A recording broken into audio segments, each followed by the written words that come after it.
60 రోజుల్లో ఇంగ్లీష్ నేర్చుకుని అద్భుతంగా మాట్లాడేలా మేం చేస్తాం. వెంటనే స్పోకెన్ ఇంగ్లీష్ క్లాస్‌కి జాయిన్ అవ్వండి.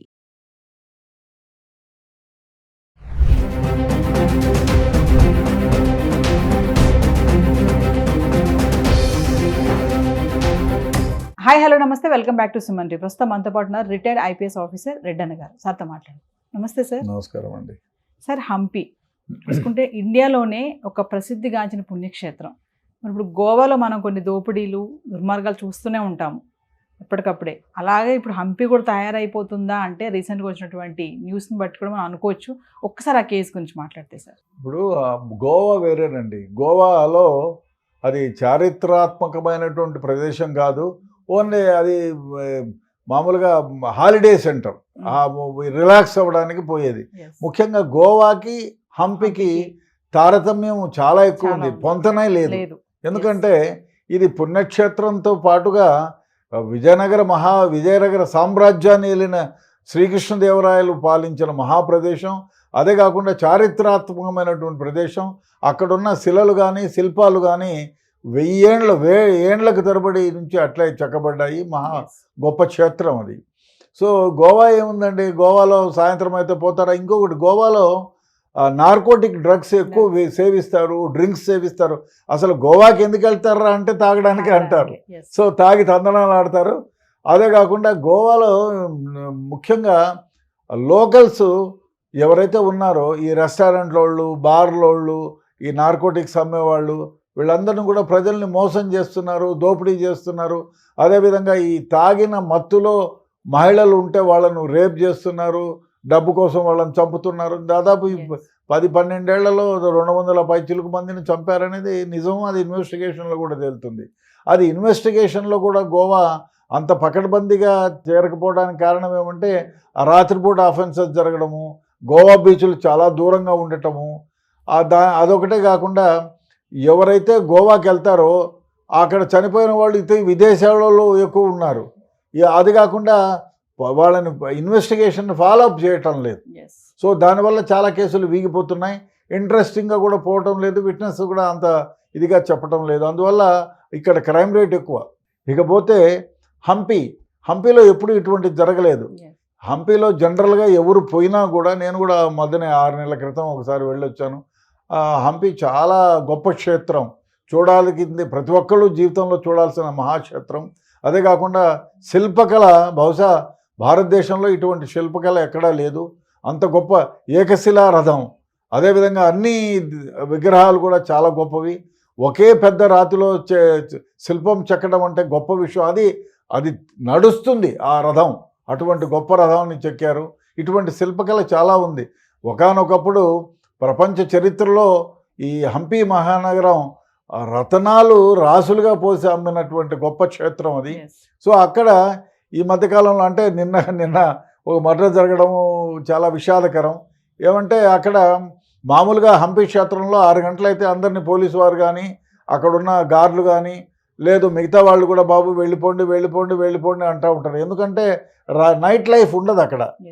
హంపిలో ఏమీ నైట్ లైఫ్ ఏముండదు. ఎక్కడో గెస్ట్ ఎక్కడుంటే గంగావతిలోనో ఇంకోళ్ళ దగ్గరనో గెస్ట్ హౌసెస్ ఉంటాయి, గెస్ట్ హౌసెస్లో ఉంటారు. మళ్ళీ ఉదయం చూడని ప్రదేశాలు ఏమన్నా ఉంటే చూసి మరుసటి రోజు వెళ్ళిపోతారు. అదేవిధంగా కొన్ని పూటకోళ్ళు లాగా కొందరు ఇండ్లలో ఆశ్రయం ఇచ్చి భోజనాలు పెడతారు, హోమ్ స్టే ఏర్పాటు చేస్తారు.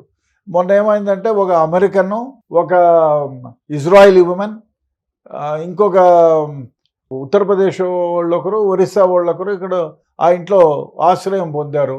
వాళ్ళు భోజనం చేసుకున్న తర్వాత 11 గంటల సమయంలో వాళ్ళకు ఏదో మంచి మూడ్ వచ్చింది. పక్కనే, చాలా దూరం కూడా కాదు, పక్కనే తుంగభద్ర నది ప్రవహిస్తూ ఉంది. మంచి వెన్నెల్లో అమెరికన్కి గిటార్ వాయించాలన్నటువంటి కోరిక వాయిస్తూ ఉంటే, ఇక్కడెందుకు పొలం నదీ తీరాన్ని కూర్చొని గిటార్ వాయిద్దామని పోయి గిటార్ వాయించుకుంటా వీళ్ళు ఎంజాయ్ చేస్తున్నారు 11 గంటల మధ్య. అందులో ఆ ఇంటి ఓనరు, ఆమె కూడా వచ్చింది, 29 ఏళ్ల మహిళ.